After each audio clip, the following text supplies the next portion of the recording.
Welcome everybody to Catfish Weekly, presented by Whiskerware Apparel, along with Chuck Davison. I'm Lyle Stokes, and welcome to the show. Chuck, how's things in Alabama tonight? Oh, it's great. The weather's getting a lot better. We got this little bitty cold spell going through. It went down in the 30s, which is pretty cold for this time of the year. But I thought spring was here for sure. But it got this little cold snap going through, and it's supposed to be rolling out next couple of days. So hopefully spring will set in, and that spring bite will set in, and some good fishing right around the corner. That's awesome. That's awesome. I know you was in a tournament this weekend. You want to tell us a little bit about it? Oh yeah, there was some very good fish caught on Wheeler. There was an 85 and an 86, just about a half pound difference. I don't know exactly how far apart they were in ounces, but Carl Morris Jr. Um, and Jonathan Cooksey and them, they brought in two very good fish. Um, we didn't place nowhere near what we wanted to place in the tournament, but we had a great time. Um, we was bound and determined. A lot of them big fish came off of the honey holes where, people gonna go sit it out all day. Um, and when me and Tony talked about it, we said, look, we can go sit on these honey holes and maybe win one of these things, or we can go out and hit a new part of the river that we don't know and start learning. Since we're starting off together, we're going to learn together. If we go catch a big fish down there on that part of the river we never fished before, by God, we won the right way. And when we go to these other lakes and rivers that we haven't visited yet, we're not going to have honey holes on those. So, we told each other no honey holes. We're going to get that honey hole syndrome out of the way, and we're going to go find our own fish our own way and try to get it done. Well, that is if you're fishing your home water, I understand the fact that people going into places they know that they're going to be able to put fish in a boat. But the way you're going about this will make you better in the long run. There's no question. Like you say, when you go to fish Mississippi River monsters, or when you go up to fish monsters on the Ohio, or if you come up to one of the tournaments around here, Brad Kilpatrick's or something, and fish when you come up this way, sometime you're not going to have that ability to go out and set in a place that there's going to be fish. You're going to have to go find a spot and depend on your knowledge of the rivers and the water and find something. So it's outstanding that you guys would go out there and deliberately look for different areas than you're not used to fishing. It does make it tough on finishes sometimes, but it will, in the long run, make you a better fisherman for what's going on. Yeah, you're right, Lyle. My personal best 85 came off that same hole at the nuclear plant, so I know they're in there. Leanne got a 60 there the same day. Matter of fact, last year me and Leanne went to the honey hole thing. We wasn't there long. We ran up to the nuke plant at a Alabama Catfish Trail tournament, and ended up winning it after being at Browns Ferry for just an hour. So, we could surely had a very good chance of winning it by running up there and sitting around the nuke plant with the other 15 boats that were up there. But that's not where me and Tony want to head. We want to, we got to get our chemistry together. We walked in the weigh-in line with our 53 pounds and two fish, just a smiling. We earned them. We earned them big time, and that was a win for us. Heck yeah! So with your new partner Tony, how's it all going? It's going great, man. I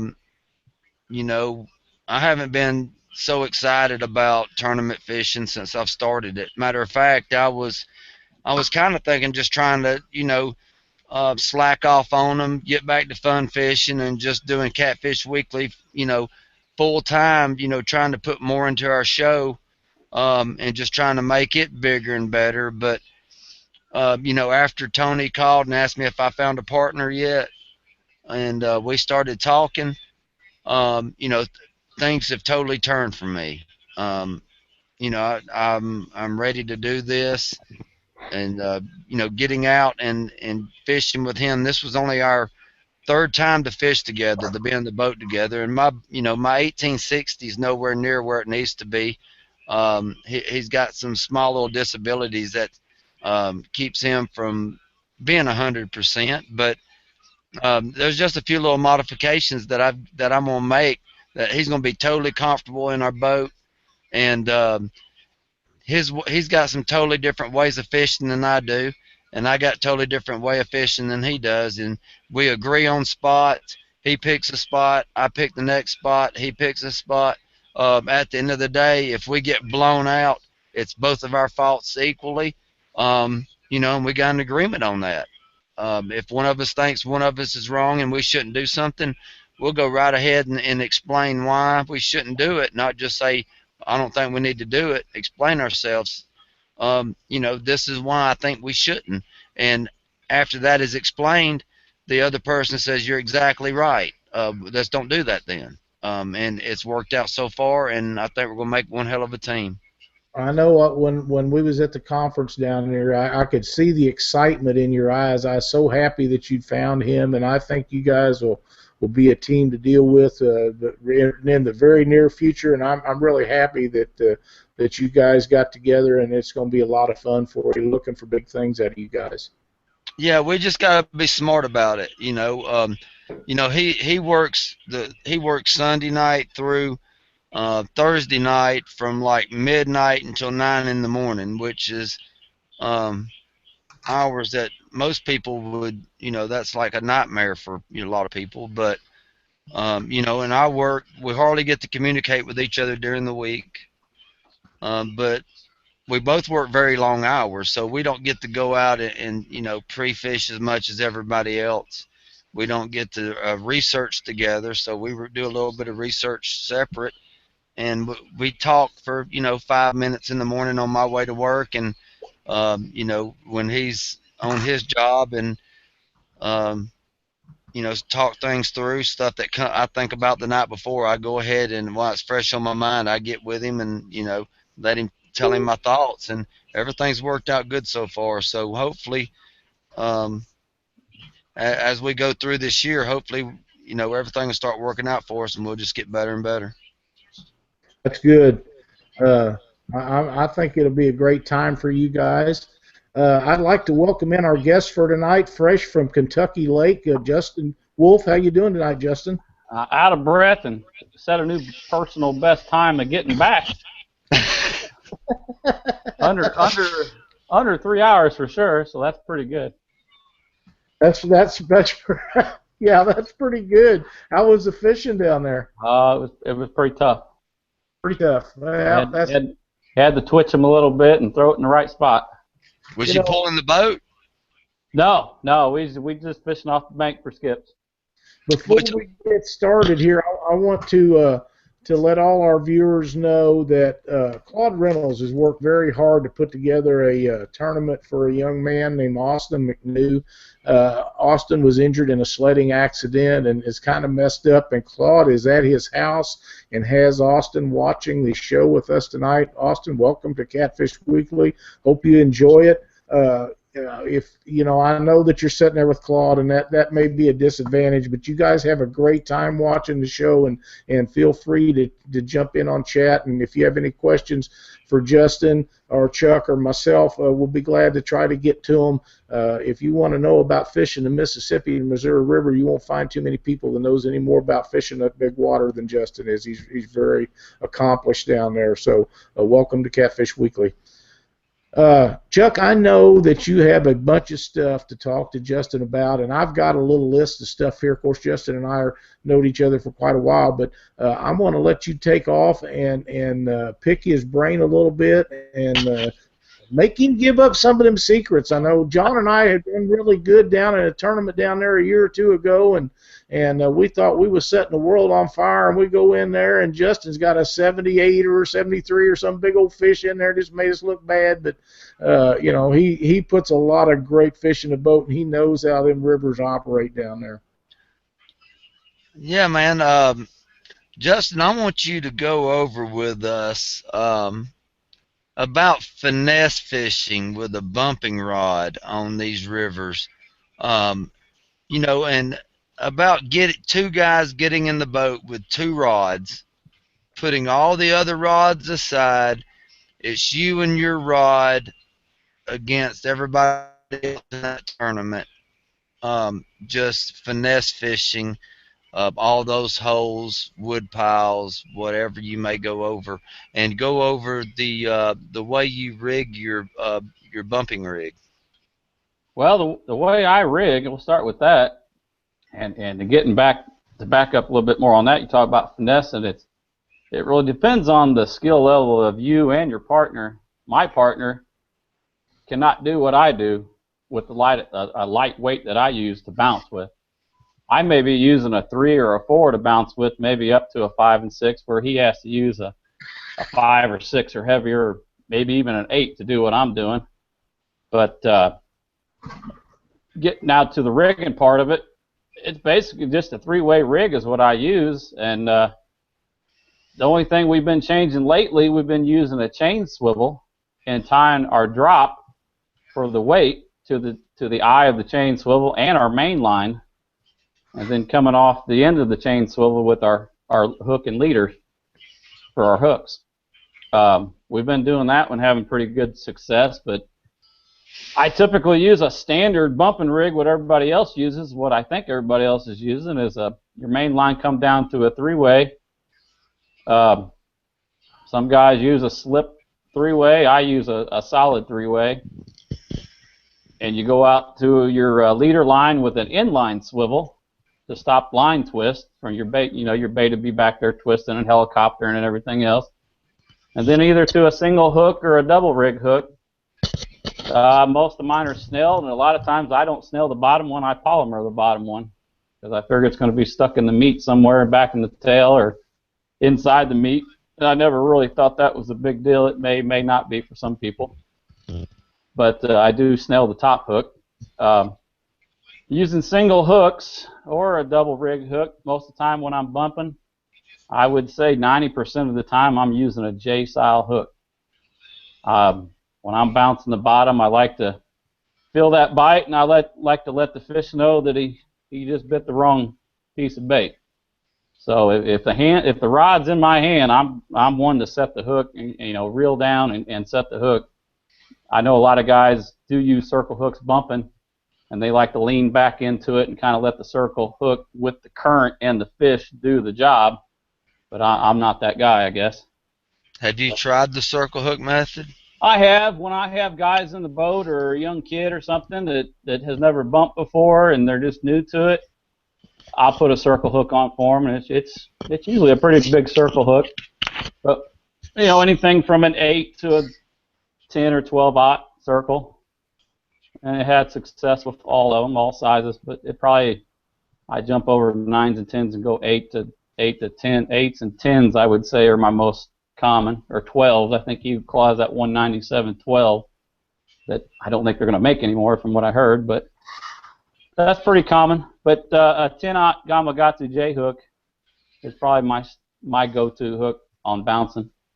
So you started out using J hook for bouncing? Yes. Yeah.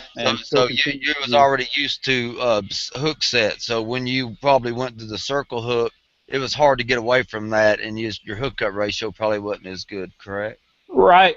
I think it has a lot to do with my growing up. I grew up bass fishing and working a lot of Texas rig worms, and I always said if you can work a worm back to the boat, you should be able to bounce a piece of lead down the river at a controlled rate, going the opposite away from you using the current. And I know Texas rig worm, using a worm hook, it's most of the time you feel that gulp, or that you pick it up and it's falling and you don't feel it hit and nothing's there. That's usually that fish grabbing it, so you better lay into them. Get that slack line, if you have any out, reeled up and let them have it. So that circle hook, it's not made for a quick joust, and it'll be right out of his mouth. So I'm sure the times you tried it with the way you was used to, you probably started missing fish and just went right back to what you knew. Yeah. I mean, I've tried to circle hook. I guess it's just so much in me. My natural reaction is to crank down and pull. Yeah, I mean, the excitement of, you know, a fish hitting while you got the rod in your hand, you know, it would just be so hard just to sit there and hold on to the rod and let him, you know, set himself. Yeah, I mean, you got to have good reflexes, and you got to know what you're feeling when he hits. You better know what the difference between a hit and, you know, I've probably hooked into a few logs and everything else too, thinking they were bites. You know, just sometimes I just if I lose it, so sometimes it wants to come back to me or something, or I lose a little bit control of the boat sometimes. And it might want to walk back to me, and I think it's there. You know, it may be a ghost bite, it may not be. Hey, have you done anything to your rig for your presentation to get the maximum feel of the bottom? Do you think your rig is made to where you can feel every little thing, or is there anything different that you can do that you make it get some more feel? I haven't, outside of using Lyle's bumping rod. That's been the biggest improvement. I know a lot of guys are starting to go braid to braid, and I think that may be giving more of a feel. For your sinker line, or for your sinker and your hook? Both. Using a really light, like a 10-pound test braid, maybe even less than that, which is about a 2-pound mono diameter, I think. Right. So it'd still be easy, I think, to break off if you had your weight hung up. But I think a lot of guys have even going to hook your leaders for your hooks on a braid, because you're getting a solid contact from your braid, your line, from your rod to your swivel. But for the most part, I haven't tried that yet. I've just heard that's been tried a few times. I haven't. I'm still a big believer in having a little stretch, just a little bit in your hook line on your leader. I was thinking about the braid thing. You know, I'm not into bumping yet. You know, I did a little bit, but you know, I called Lyle the other day and asked him about the braid for the, you know, the sinker line.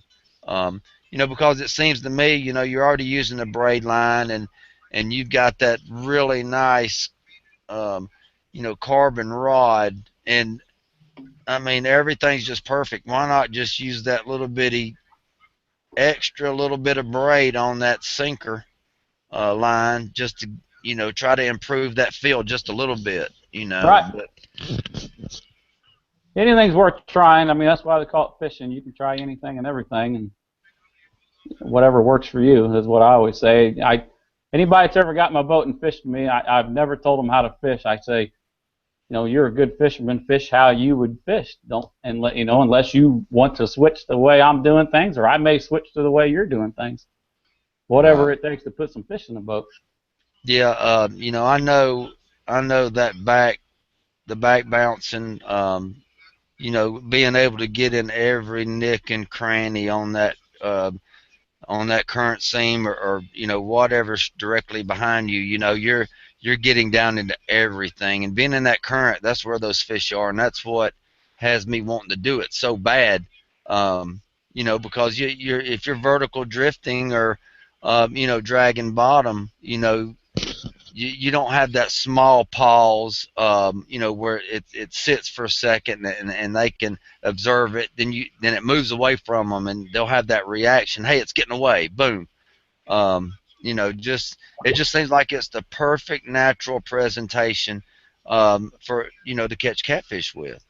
Yeah, I think the biggest thing that I've talked to Jason Matheny, Jason Jackson, Ryan Casey, a lot of other people about this, and I said, you know, what's the difference between hanging a rod in the rod hole over the side that we call dead sticking and drifting, and you got all them hanging in the side, and you're up and down, up and down, up and down, and trying to stay with the humps and the bumps and the drops and whatever else you're going through. Well, the only difference is when you got that rod in your hand, you're in constant contact with that bottom. So that's the only difference we can figure out, that sometimes the bumping outfishes the dead stick drift.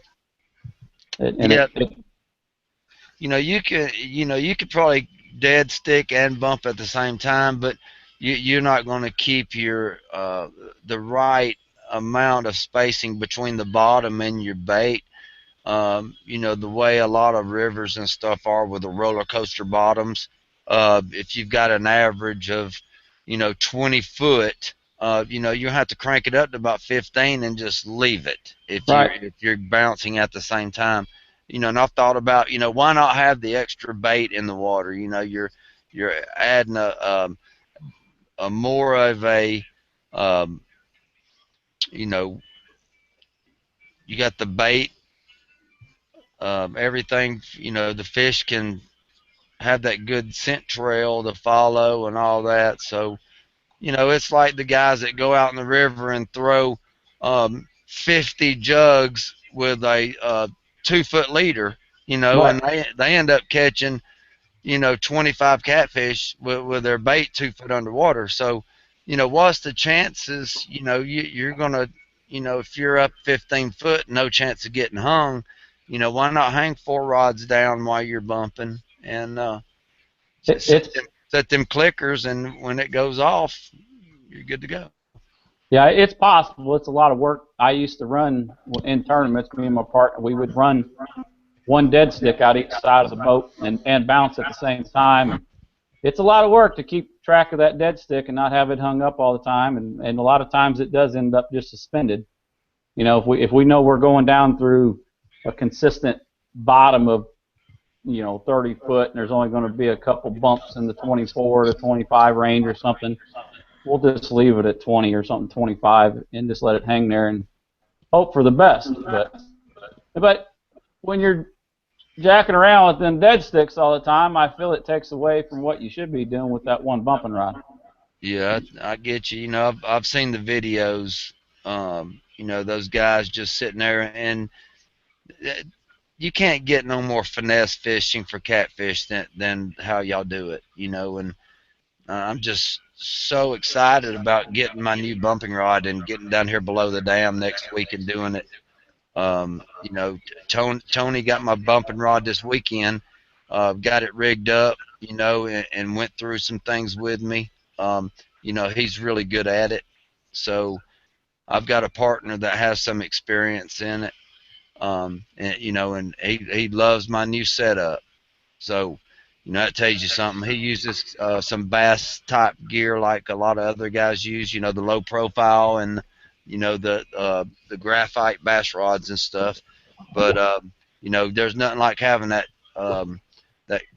that black horse bumping rod in your hand. He just loved it. Yeah, you talking about them low profile reels. I know Quantum makes one. I think it's the PT or whatever it's called. And if they would make that a little bit bigger where you could put a little bit more line on that, because I'm one to really walk my baits out sometimes, you know, 150, maybe 200 yards, maybe. And them little low profile reels, sometimes when you say you get down to New Madrid and sometimes that deeper, faster water, you get out there pretty quick sometimes. That's when you got to go to a bigger weight and slow yourself down a little bit. But another good reel to buy if Akuma's listening, that little cold water reel they came out with, a low profile cold water, if they would make that a next size up, and just get another about 100 yards on there, boy, that would be a nice reel. It's got 26, I think 24 to 26 pounds of drag on that little reel. Right. Seth McAllister, he wants to know, he said that he's been using planer boards out the side running backwards on the Mississippi and then bump out of the back. He said it works really well. Have you tried that? I have no experience with planer boards. I've seen them in the past get used. I've even seen some downriggers get used. And I think the first time I ever seen planer boards was down at Santee Cooper years ago. Guys had them in a tournament down there at one of the Bella King Cat Classics. And I just never got into that. We're kind of catfishing 101 when it comes to my boat. We try to keep it as simple as possible. Yeah, there's so many different rigs and types of fishing all over the country. And, you know, within the past 5 years, especially with social media coming together, you know, people's been traveling around fishing tournaments for years and years, but it just seems like over the past 5 years that people's been going together and trying different things that people use on the other side of the country more than they used to. What? Okay, let's say you're back bouncing. You know, you're doing your controlled drift. You cut your speed half of the current, or however you do it. And let's say you do have your bait 150 yards back behind the boat, 150 feet back behind the boat, and you know you hook into a 70 pound catfish or something that's in the current. Just feels like you're not going to be able to do anything with him. Walk us through exactly what you do in that situation when you hook a big catfish that far down the river with a bumping rod. Depending on the depth of the water, if I'm in a shallow flat, usually I can maintain them and not have to turn the trolling motor off. But if I'm out in the main channel or around some outside bends where it's really screaming, first thing we do is turn the trolling motor off. That way we cut, you know, we were cutting that speed down to the current or half the current or less. Now we're chasing that big fish. Turn that trolling motor off as fast as possible and possibly have to turn the big motor on to go down and chase him if he's got that much of a head start on us. Yeah, I mean that's the biggest thing a lot of guys forget is just turn that trolling motor off and get going with the current and the fish. Boy, I'm guilty of that. Yeah, and you know I seen a video the other day of you know, some guys went down and fished a tournament on the Missouri River. You know, and they'd videoed a boat sitting still in the current using his main motor. The current was moving. He probably would have been running, you know, 7 miles an hour or faster if he was in the lake, and he's sitting exactly still, using his main motor. You know, these y'all actually go out and bump in current of that type. Not exactly in that type of current, but around the jetties and back in the current seams and stuff. I mean, I could just imagine, you know, catching a 15-pound catfish, much less when y'all get a hold of those 50s, 60s, and 70s in that type of current. It's kind of funny because that 15 to, I don't know, 40-ish are the ones that always want to run away, to me. When you get up 50, 60, 70, the few 80-plussers that I have caught, they seem to always get to the bottom of the boat straight up and down vertical with you and don't want to move. That's where the fight begins right there. But I can't say I've had too many fish over 50 pounds really want to take off. Maybe it's just because of killing the trolling motor and getting on them so fast, but it's always up and down, vertical off, you know, straight up and down fight is where the fight always is for me. But a 25 to 30 pounder, he's all over the place. He wants to run out to the channel and back under your buddy's line and everywhere else.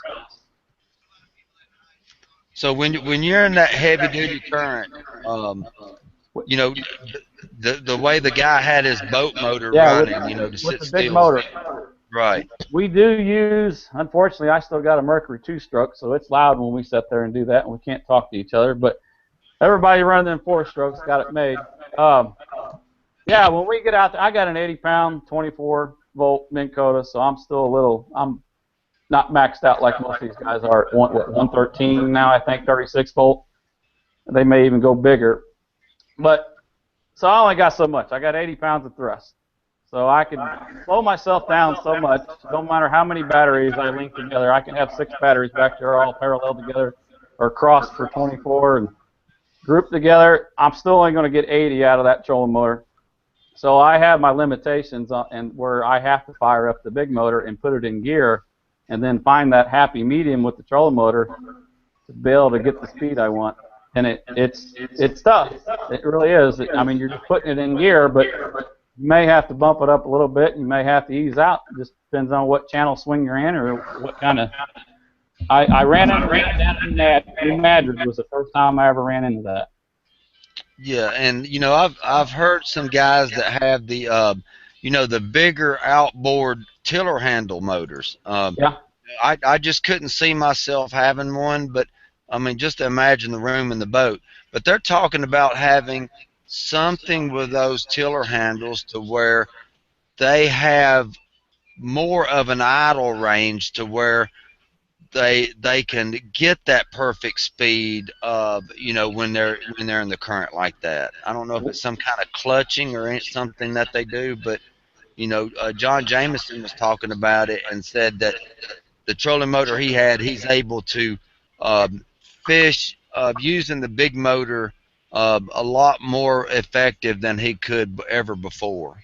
I think what he might be referring to, I don't know if it's on the Verados, but Mercury, I think, has got that auto troll. They use it for trolling, and they got it was an option on my 60 horse outboard that I got on my duck boat that you could bump up in just small increments with your outboard. And I think that's maybe what he was talking about. I mean, that seems without even hitting the throttle.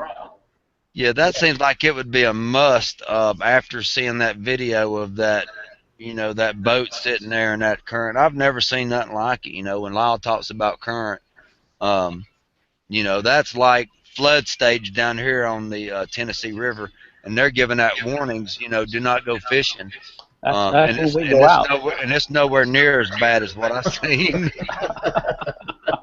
They don't understand unless they've been here, do they, Justin? No, and we like floodwaters. I know they don't like us to be out there in them, the Coast Guard and everybody else, but, we're not hurting anything if we're not hurting ourselves. But most of us out there have been out there for years and know what we're doing, I hope, and not everybody has, and they're new, but the only way to get experience is to get out there and do it and that kind of stuff. And you'll be a better boater and a better fisherman for it.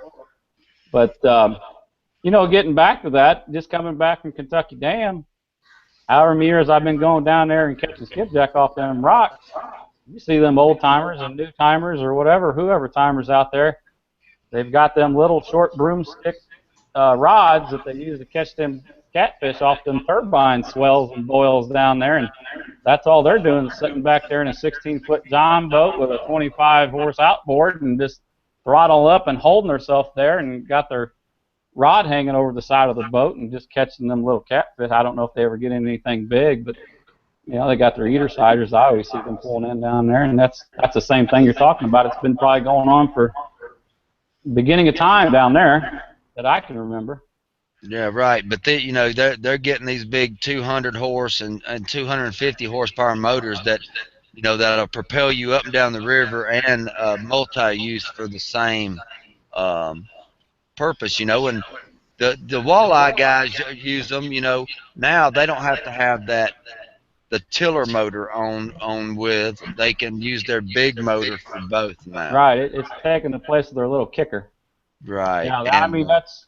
You talk about the walleye guys, that I would say, gosh, the 50 to 80% of the techniques we use in catfishing for drifting is probably came out of the walleye world. Yep. I mean, I sit there and watch a lot of these shows on WFN, and there's just so much that they do that's similar. And you watch. I was watching them, back bouncing for salmon, and it's exactly what I've watched.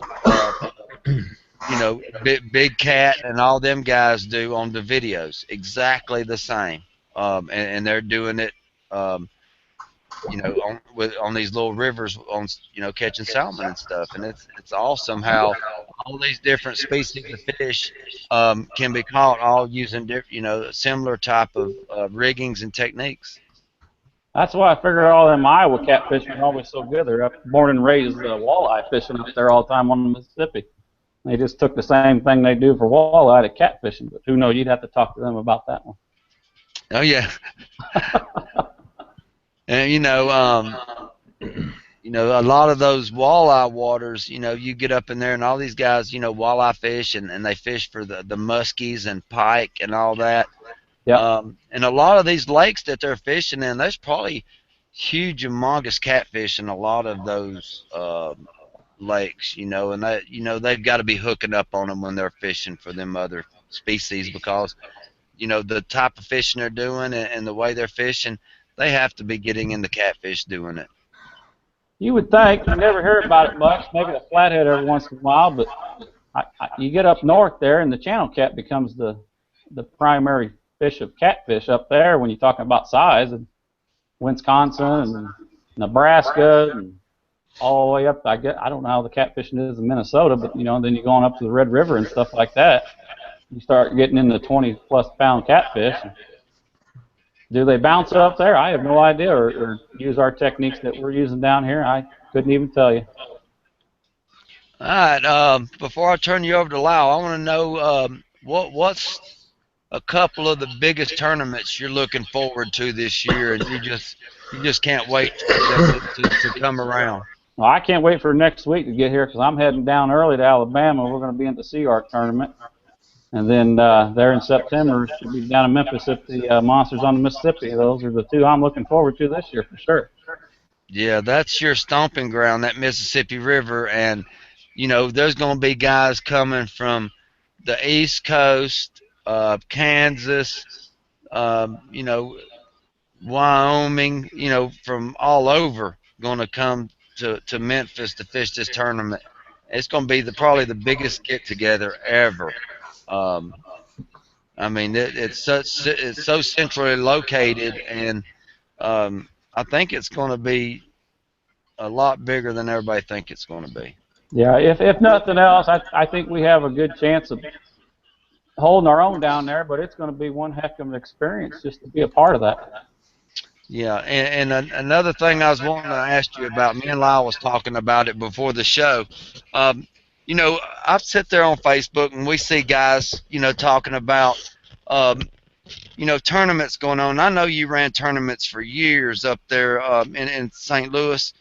You know, you can't do them for free. And these guys are saying, I'm not going to go fish this tournament because this guy's, you know, he's only paying back 90%. You know, these tournaments, the way they're being set up, you can't do them for free. You know, I think 80% is still at some times not even where people can make any money on it. Well, a lot of that depends on the sponsor. Some people, and Justin was really good about getting sponsor money to cover all of his expenses. Everybody can't do that. Right. And I, you know, before we get involved with this, I'll just go over a couple of things. This Mississippi River Monster Tournament is going to be, it stands a really good chance of being the biggest catfishing tournament ever been put on in the United States. Now, I'm not saying it will be. I say it has the opportunity to be the biggest ever. Now, it might not make it, but there's a good chance that it's going to be. They got the backing. They got the right people in place. Look what they've done so far. You know, the first week they had 100 boats entered in it. They've got a long way to go to get things done, and they just put up the payout thing, and I know a lot of people are not happy about that.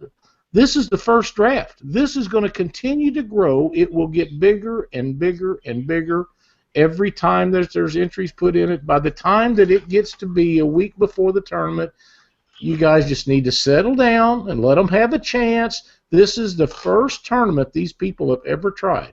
Yep. And they are doing an outstanding job. Have they made a couple of mistakes? Yeah, they made some mistakes, and they're going to make a few more, but they never done it before. I talked to George, I talked to Leslie, and there's nobody who works any harder than Leslie Reasons. If you don't think so, you're badly mistaken. This lady works her tail off to make this what it is. These guys are going to make this work, and it'll work fine. You've got to give them a chance. If they get it done and pulled off, and it's got 200 boats in it, which I fully anticipate it will have, next year will be so much better. But let them make a mistake. Don't criticize them because something doesn't suit you. It's going to be an outstanding event. It's going to be the biggest tournament that's ever hit the United States for catfishing. And if it gets reasonably close to what Aaron Wheatley has done, it'll be fantastic. Everybody's going to have a good time. They're going to have a good payout. Nobody's ever paid out $14,000 for first place. Now that probably won't go up, but they've got a brand new 20-foot, fully decked out tracker boat they're going to give away. They got more stuff to give away than anybody ever knows about, and I know for a fact they got a whole bunch of stuff in the works that will keep adding to this. So don't be so critical, people. Let them have a chance to make this work. You be impressed by the time tournament days comes around, you will be so happy with what's going on down there. If you didn't enter it, you're going to be saying, damn, what did I do? Why didn't I get in that tournament? I'm telling you, you have to let these people have a chance to make it work. You can't jump on them right off the bat because they made a mistake. Let them get it corrected. Let them learn from their mistakes, and they'll get it fixed. You've got to give people opportunity. Now, the ones, if you want to jump on some of them, jump on these guys that's been doing it a long time and continue to make bigger and worse mistakes every time they go out, and then wonder why they go from having 60 and 70 tournaments, boats in a tournament down to 10 or 15 because nobody trusts them because they don't check the length on fish. And kudos to the Cabela's guys for checking every fish in the tournament last weekend. I heard about that while it was happening. I heard on about it afterwards. Good job, fellas. That's something that's got to be done. But these guys that continually run these tournaments and let things go wrong and don't correct them, you can blame the tournament guys if you want to, but the problem with tournaments being run wrong has nothing to do with the fishermen. It is the tournament directors not having the quality knowledge to do them right. And that's all there is to it. If they're not going to run them right, the best way to stop that from happening is don't show up to their tournaments. If they continually being talked about and people say that they're not doing them right, then just don't go to them. That's what I do. Them guys that I don't trust, I don't fish their tournaments. It's just that simple. Exactly. And to be a big tournament, it don't have to have a record number of boats. The number of boats that show up, it don't have anything to do with it being the biggest ever. You know, not the biggest success, that's for sure. No, absolutely not. You know, if it only had 200, it can be a lot bigger success with 200 than 400 by the way it's ran and by the way, you know, the prizes are give out and everything like that. You know, you can have a tournament with 400 boats, you know, no problem. But you know, you're not going to have one that's going to be, you know, that's going to be this pumped up. This tournament here has everything in the makings to be year 2. I mean, just mega. Well, you know, and I don't mean to get all worked up, which I did. I'm sure Cindy's in there just going crazy about me going off like that. But, you know, things people don't understand is a lot of times these companies will donate a boat. Well, what they're doing is they're donating it at a discount rate. You still have to pay for it. And then you guys got guys like Fish Life that done a great job at the Alabama Winter Blue on Wheelers tournament this year. Them guys, the first catfish tournament that they ever done, they done a really good job. They're coming up to do this tournament for George, so it'll be done as professionally as you can get it done. And this stuff all costs money. It takes money to put on a show of this size and magnitude. It's in the pyramid, the Bass Pro Pyramid.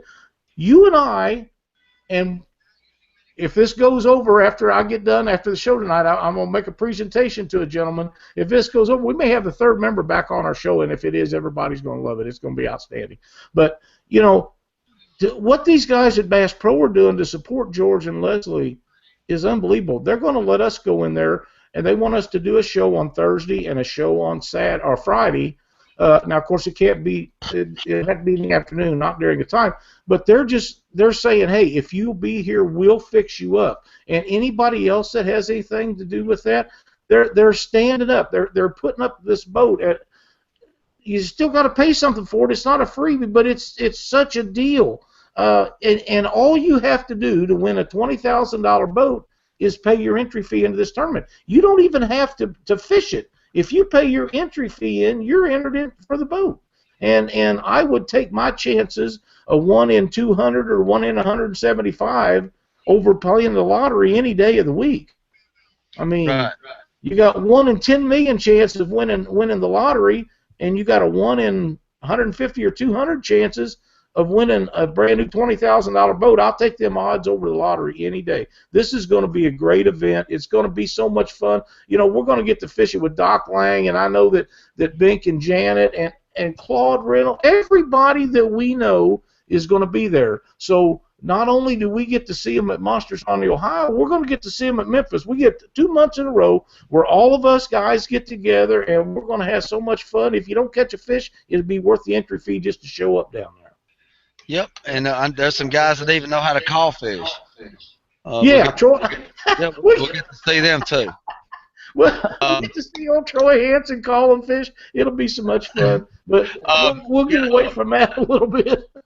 Yeah, if you take entry fees from 20 boats and you pay a top-notch tournament promotion company to put up a professional stage, professional everything, and when you get up on that stage in front of that pyramid front door, you pull your boat up there and you get up there with your fish on that stage.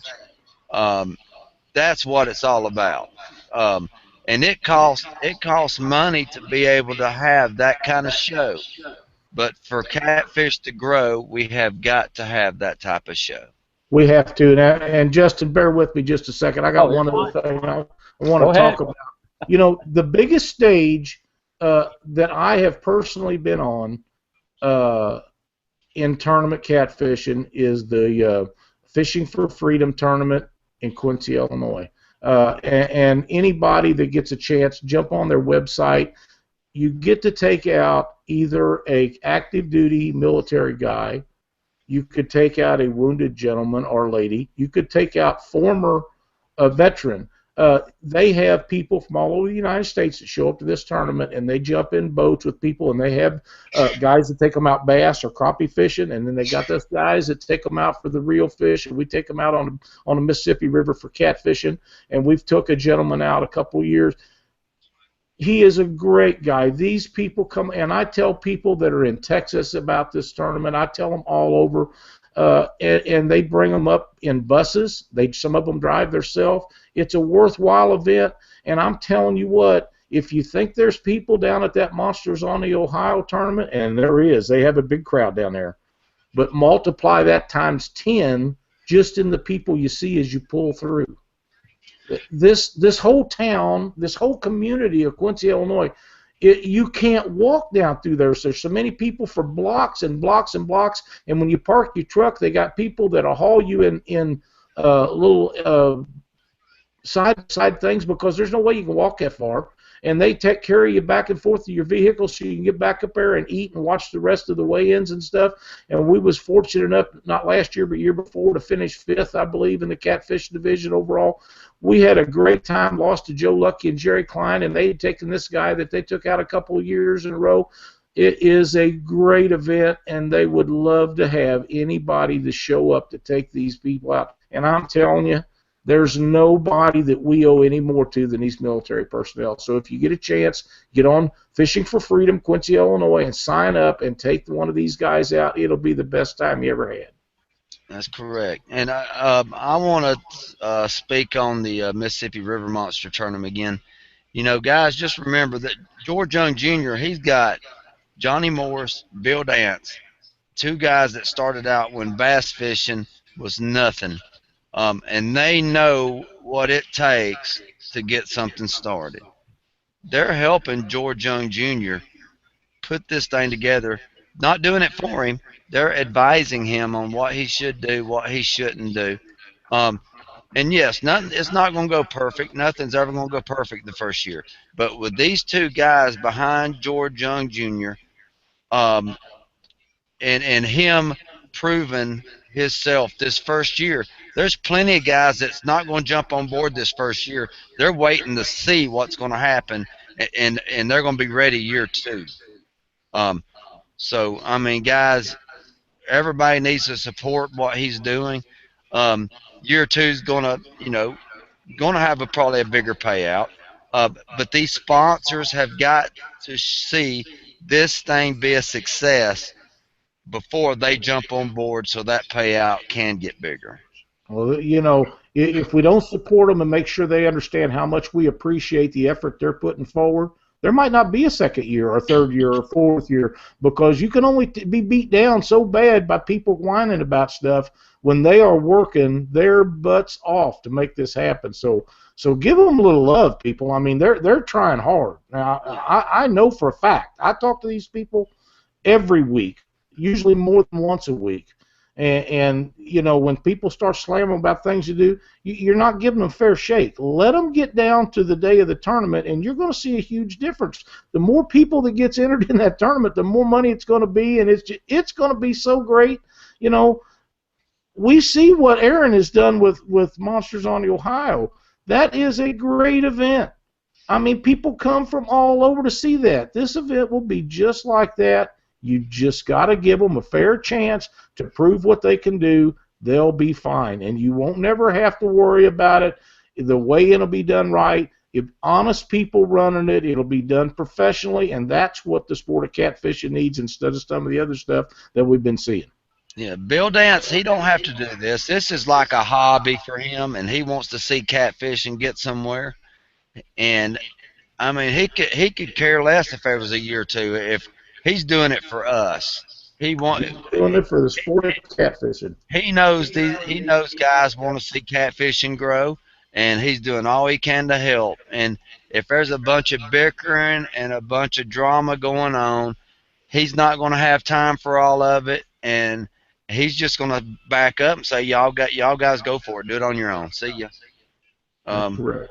And if that's how we want the sport to grow, we might as well just back up and keep fishing our local events for $50 a week, payouts, and fight these bass fishermen off for a spot to launch and all that good stuff. That's correct. All right, Justin, I have a gentleman, Chad Wall, would like to know if you ever use any hooks like Charlie Brown's or Kale hooks for bouncing. I have not. I actually just purchased some Charlie Brown hooks. I probably are going to try them this year. But most of the time I go back to that 10-aught Gamakatsu octopus. I was listening to you and Chuck talk about that a while ago. I have found something that works very well for me, and I have used those hooks, and there's nothing wrong with them. They work great. I have been using the Gamakatsu Big River hooks. Yep. In a 10-aught, and I really, really like them. I'm not a fan of the Gamakatsu circle hooks, and they work great for some people. Some people they don't work great for, but this Big River hook is for back bounce and has become my favorite hook to use. I dearly love it. I use it 9s and 10s, mostly 10s, because usually when I'm catching fish bouncing, they're pretty aggressive, and I want something with a good stiff. I want a good shank on it, and I want it to be good and sharp and stiff, and these things, you set the hook, it lights them up. There's one reason I don't use them hooks, and it has nothing to do with the hook not being the right hook. I can't afford them. Well, they are pretty testy. You can't get them on bulk packs, and I try to buy everything in 50 to 100 pound or 100 pack hooks if I can get them. Right, and if I could find somebody like you and Jason Mathena or Jason Jackson or somebody where we could buy them in a box of 5,000, I'd be willing to split some up. You never have to do it again. It would probably be my number one hook. I probably used a handful of them, and I can't justify the means as many hooks as I go through.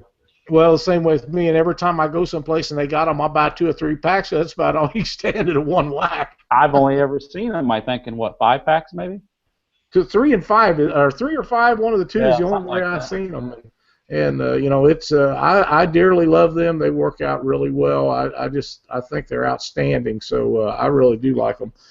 Justin, I want to talk to you a little bit. You run tournaments in the Alton area down above St. Louis there for many, many years. Very successful, very well run tournament. How did you get started in doing that? Oh, I sat back when I first got in the tournament fishing around the Alton area. Back in the mid-'90s, I guess. I was coming out of high school, and I said it was a local sporting goods store that ran the trail, and nothing against that, but we fished them for years, and you'd sit back and watch everything that was kind of like, is that how that should be done? Should we be weighing single fish on a spring scale hanging off a tailgate of a truck? Or, one at a time. I heard stories that they would weigh fish out on the water if you needed to weigh one early on a different scale, stuff like that. And it was kind of a redneck river rat fishing tournament, if you will, which we've all fished and we've all been a part of, I think. Yeah. At least I have. And I was lucky enough. I've been a board member on the Migratory Waterfowl Hunters Incorporated, which is a waterfowl group out of Alton, Illinois. And I came to them and asked them, I said, do you want to start a tournament trail? Do you want to get involved in catfishing? We never, they said, sure, there's more to get our name out there and maybe pick up some members. And there's a lot of guys that waterfowl hunt and catfish. They got behind me, and I ran one tournament the first year. We had maybe 13, 14 boats show up, but after being to some Cabela tournaments and seeing how the big guys did it, and then just, setting your rules up how you wanted them set up, and talking to some other guys, and just right and wrong to me how a tournament should be ran, and the fish taken care of and your anglers taken care of was always the big thing. And then I took off the next year and started a full trail with Migratory behind me. I had the city behind me. I had a lot of sponsors behind me that were, Team Catfish, and I think Monster Rod Holders jumped in with me them first couple of years, and local businesses jumped in with around the Alton community there, and it really helped out. And the Tourism Bureau jumped in with me too, and had a good relationship with them, and it kind of took off from there. And I think just by running it right and running how the anglers, were seeing it was run right, that's why it was so successful. I know that you've done it for a long time, and it was extremely successful. I honestly believe it was probably one of the largest in our area when you was doing them. We probably averaged, once we got going there after that first year, I bet we probably had close to a 30 boat average, if not more. I think 48 boats was the most I ever had at a night tournament. But we were consistently, if not at 30, right at it, just high 20s or 35 boats, it seemed like all the time. And a lot of the guys, it was returning guys, and they would say, hey, you need to come fish this trail. And I don't know how many guys I'd get from the south, a little bit out west of St. Louis. Quincy area was well not represented, and Springfield area up there, Decatur, all the way as far as I know there's been a couple times we had guys come from, 12 hours away. That just said tournaments were kind of getting started back there, what I call a mid-major tournament. There was not a lot of them at the time when I was running mine, I don't think. You had your Cabelas and you had your Bass Pros, but and I think that's what helped that too. Now there's a tournament in every river and creek and pond in the country, it seems like. So that probably helped with my boat numbers, but we just tried to run them right and make it fair and keep everything on a level playing field the most we could with the resources we had. I really think common sense goes a long way, and not with just people running the tournaments, but with the people fishing them too. If you use a little common sense and try to get along, it's amazing how smooth tournaments can go. But if you don't, it's amazing how bad wrong they can go pretty quick. Yeah. I mean, it really comes down, like you said in the past, the tournament director. There has to be a trust between the anglers and the tournament director. If you ever lose that trust, that's when you lose your anglers.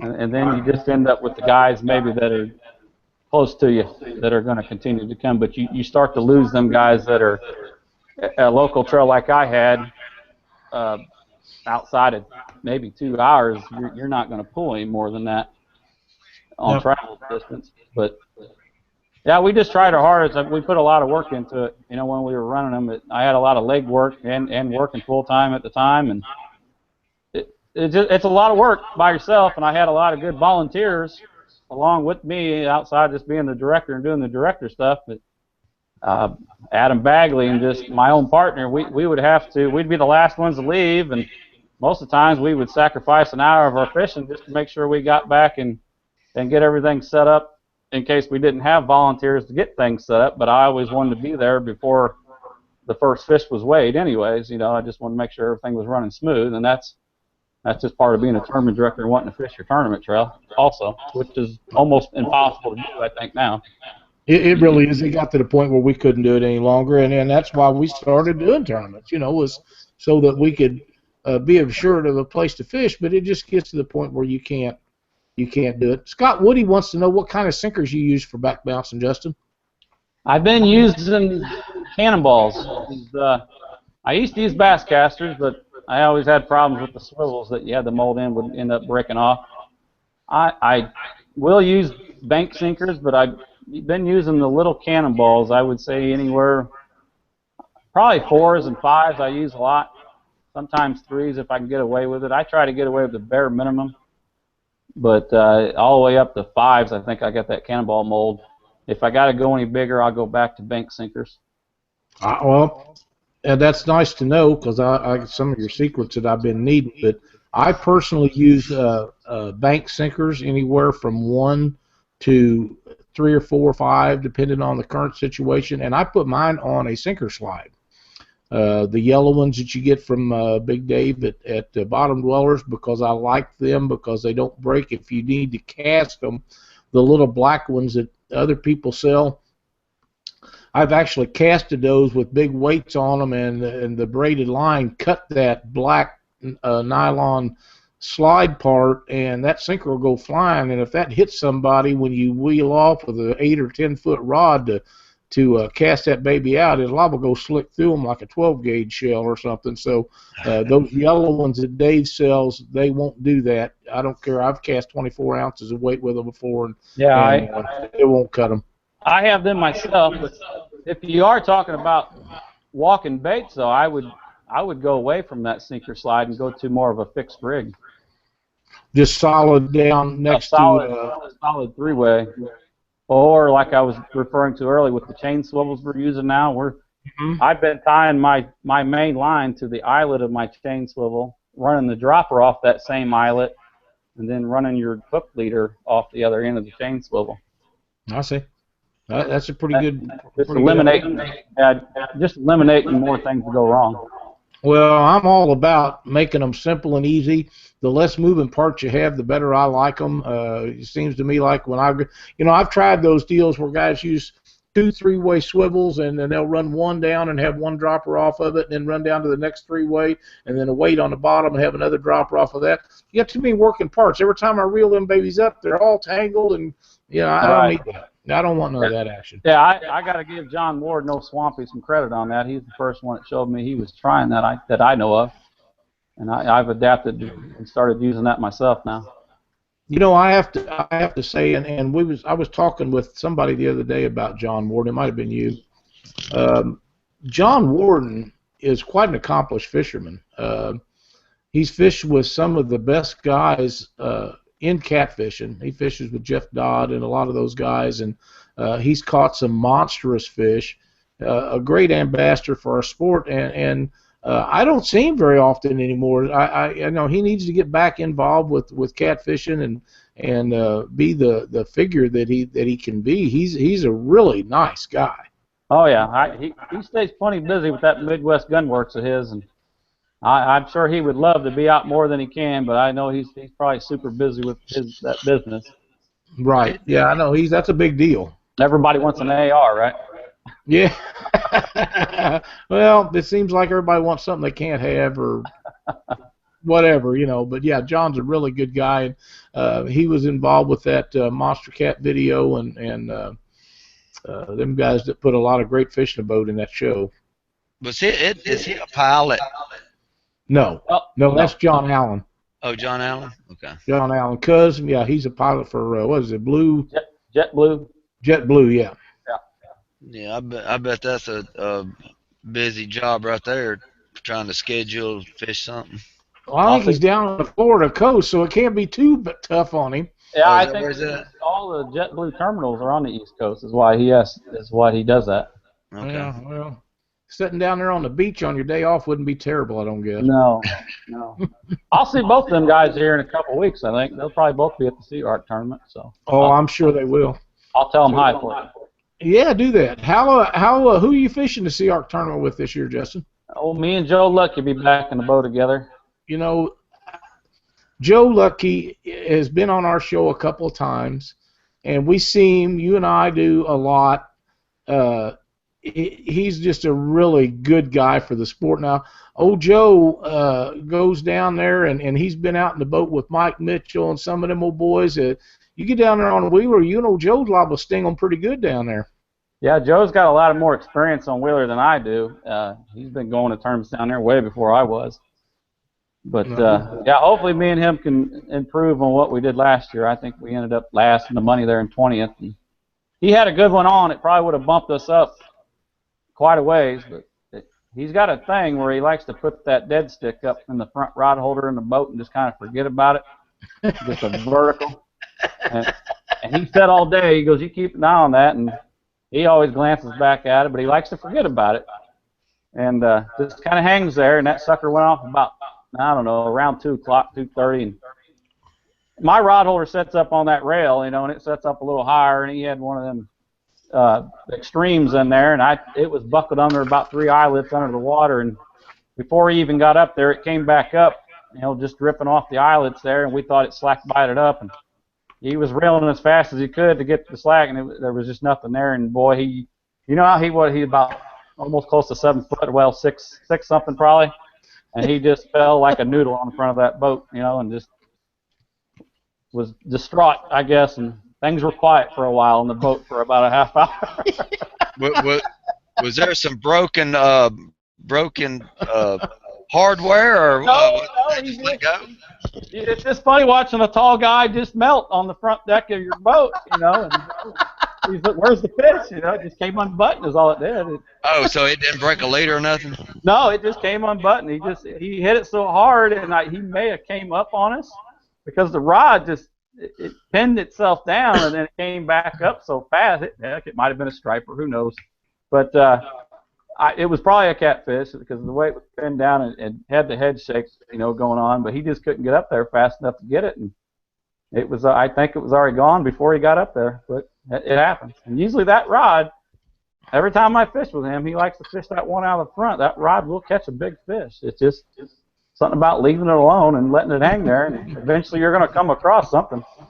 Well, yeah, you guys will have a great time down there. I know you will. Joe's a super good guy, and you know, we had a really good time down at the conference when all of us went out to dinner. That'll be a night I'll remember for a long time with you and Joe and his family, and Cindy and I. We just really had a good evening that night. Yeah, there's not much of a better person on this earth than Joe Lucky. I mean, if you can't get along with Joe, you can't get along with anybody. That's pretty much the truth. You know, he's just a really good guy, and you know, you are going to try to find our old dancing buddy down there and see if you can get him to teach you a jig while you are, aren't you? Old Bridges probably don't want to talk to me anymore. I try to get all them fish secrets out of him, but we'll see. He knows I'll be there. I'll probably give him a call. I told him when I was coming down, so he may be trying to locate his own fish. So. I talked to Jason Bridges the other day.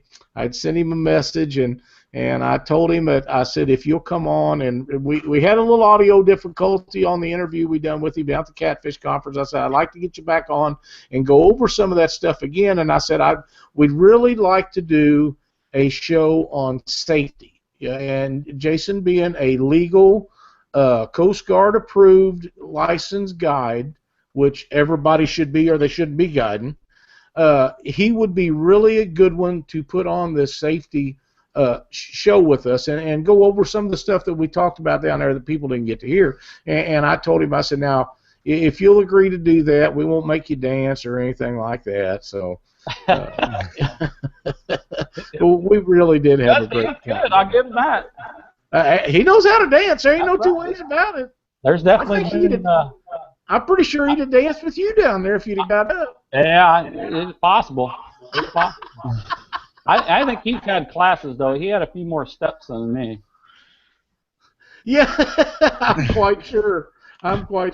Well, Justin, we've enjoyed having you on the show with us tonight, and you know, anybody that you'd like to thank or talk about, if you got any funny jokes to tell about Mathena or Jackson or any of them guys, you know, any stories, we'd sure love to hear them. I know you got some. I'm not going to lay into them. I give enough to them already, all them guys. But, you know, you're getting back to that safety thing. That's one thing I'm not sponsored by anybody but you. You know, I love my Black Horse rods, especially them, you know, them bumping rods, the greatest thing since sliced bread. Stuff I use Gamakatsu hooks. I use about any hook that's going to work, you know, but when I'm bouncing, those Gamakatsu 10-aughts is the way to go for me. I'm a drift master guy. I'm kind of a Mercury guy. I've had Mercuries all my life. I've fished out of Sea Arc boats my whole life on the big catfishing since I've been on the river. I happened to win one, so that helped out a lot too. But getting back to the safety thing, me and you talked about a little bit earlier. I've actually got an award from the U.S. Coast Guard a few years back. It's actually the highest award you can get as what am I trying to say? A public, not part of the Coast Guard, I guess. You know, as a public citizen or whatever. But you know, we rescued a couple people out in that river before, and the one I got the award for, they were in a bad way. There was an old bass tracker, old Mercury, an old 70 Mercury on the back, and their motor cut out. They were down there at St. Louis fishing. They drifted into the the barge head, the ones that arch up usually on the head of the barge stacks, and they were pinned under there. And the Coast Guard couldn't find them, and the helicopter couldn't find them, and nobody could find them. And there was actually some Illinois conservation officers over there at the time that we came in, and they commandeered our boat, and they said, "Come on, get in, and we'll go find them."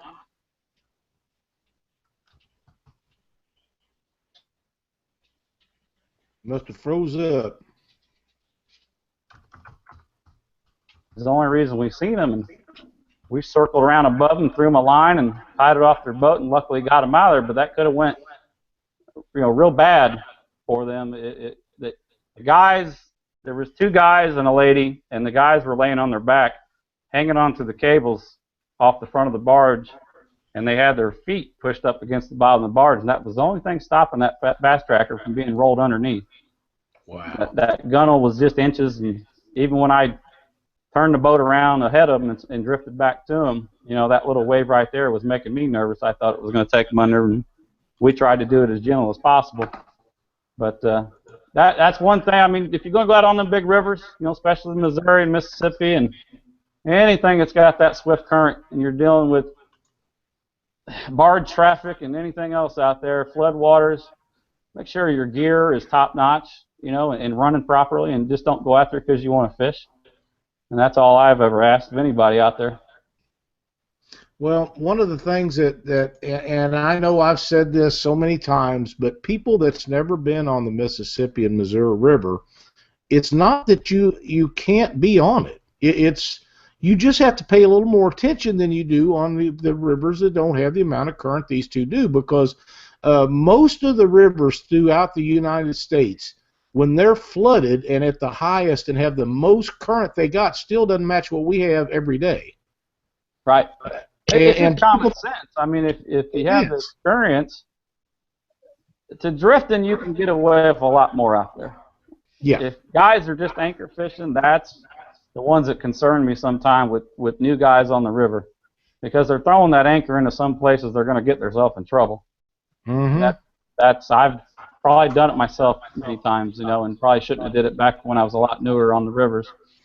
And you learn from experience, but it's not good to even put yourself in them situations sometimes.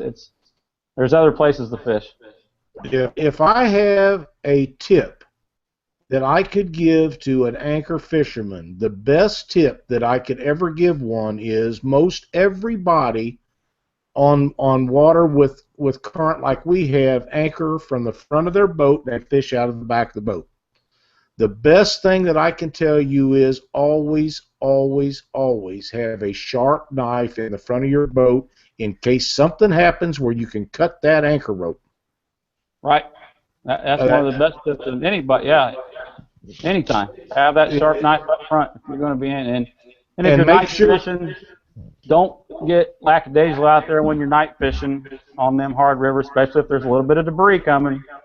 Don't take anything for a fresh tree to fall off the bank from erosion, and next thing you know, it's on top of you. You go up there and make sure everybody in the boat knows where that's at. If they take their life jackets off, make sure it stays within arm reach. Have everything that they say that you need for safety, you make sure you have it, and everybody knows where it's at and how to use it. If you pay attention, you'll be fine. Night fishing on the Mississippi River and Missouri River, especially the Mississippi down there where we have tournaments and stuff, the barge traffic is tremendous. You can catch a lot of fish down there and have a great time. We've drifted right beside Ryan Casey and his dad one night, putting fish in a boat, and they was putting fish in a boat. We had, we was drifted close enough we could talk when we're going down the river. And like I say, you have to watch for those barges. You just have to. And Bobby Vargas says he's had floats tied onto his ropes and have come undone real quick. But anything like that you can do to make sure everybody's aware of their surroundings, and things will go along just fine. Yeah. I keep some of those friskers. They're like a loppers, like you use when you're pruning. Good idea. They're really sharp. They're when you've got them latched, you don't get cut on them, and you can secure one of the handles on a rod holder in the front, right by where you're going to have your anchor tied to. And you can operate them with one hand. You can be laying on your back and reach back and cut if you need to. So that it's a real good idea to keep something like that. I have a few pair of those in my boat. They're really good for trimming fins on my cut bait. And you can use them to, trim up some live bait if you want to get them swimming funny or something. But they work great for a lot of different things. Yep. I agree.